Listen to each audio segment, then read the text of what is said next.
Well, what can I tell you? I've done it again. I bought another boat. Oh God! I come up on Train Me the other day. It's a cab 30, and it was really cheap, man. I couldn't help myself but buy it. It's at Gulf Harbour, and I'm going to show you around. Needs a little job done on the engine, otherwise it's pretty sweet. Lovely old guy sold it to me. He was an accountant and had it for 30 years, and obviously looked after it. It's a little bit smaller than Metro, hell of a lot bigger than Gift. I think I'll keep Gift as well. And when I go out sailing, I think I'll take people sailing on this. And when I go out my own, maybe take Gift. Maybe it might be my little special boat. And this will be like the family boat and friends boat and everything else boat.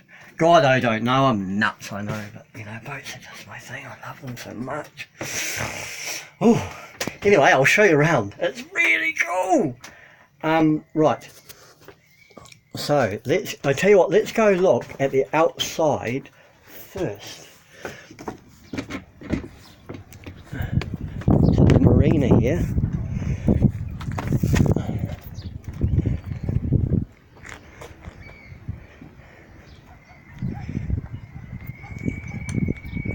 Look at that. Can you believe that? Let's go around here. It's a cab 30, very wide in the middle, quite pointy at the ends, and not a modern boat. Modern boats are a lot wider in the stern because they're more set up for planing.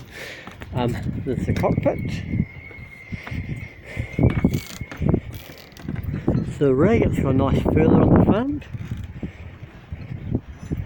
Yeah, and that's really, really cool wide decks. God, that's awesome, isn't it? Like you can walk around like that, like it's nothing. Sweet. Oh, wasn't expecting to get a boat like this, but it just sort of happened. Like yeah, like I said, he stuck it on Train Me.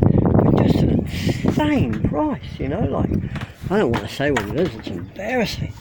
But it might as well have been nothing, you know, like, it might as well have been nothing. So I'm a bit fizzing, to be honest. Yeah, and I think what I might do is I'm going to take this out of here next week, sail it up to Maharingi, put it on a swing mooring. I might just use it. It only needs the motor sorted out. It's going. Just like the exhaust thing just needs sorted out. If I do that, then I have a usable boat. And what I might do with Gift is I might take Gift home and then just do it up slowly, and then it'll be really, really nice. I don't know. Anyway, I'm fizzing. I'm sure you can tell. Just look at this thing. Isn't it going to be cool? What a fantastic summer it's going to be. And the cool thing is I've paid for the roof at home now. I don't owe anyone any money. And this was not expensive, so there's no financial pressure. There's no, like with Metro, I love Metro, but there was financial pressure. I had to pay for the roof. I had to, yeah, and the stuff. And this is just absolutely, this is a gift, man. This is oh, can you believe it? Anyway, hope you're having a lovely day. Looking forward to your meeting it and making some sailing videos. I've been making a lot of videos about buying and selling boats, haven't I? And that sort of malarkey. It'd be nice to get some more out sailing, but we'll see. Anyway, hope you're having a great day. Bye bye.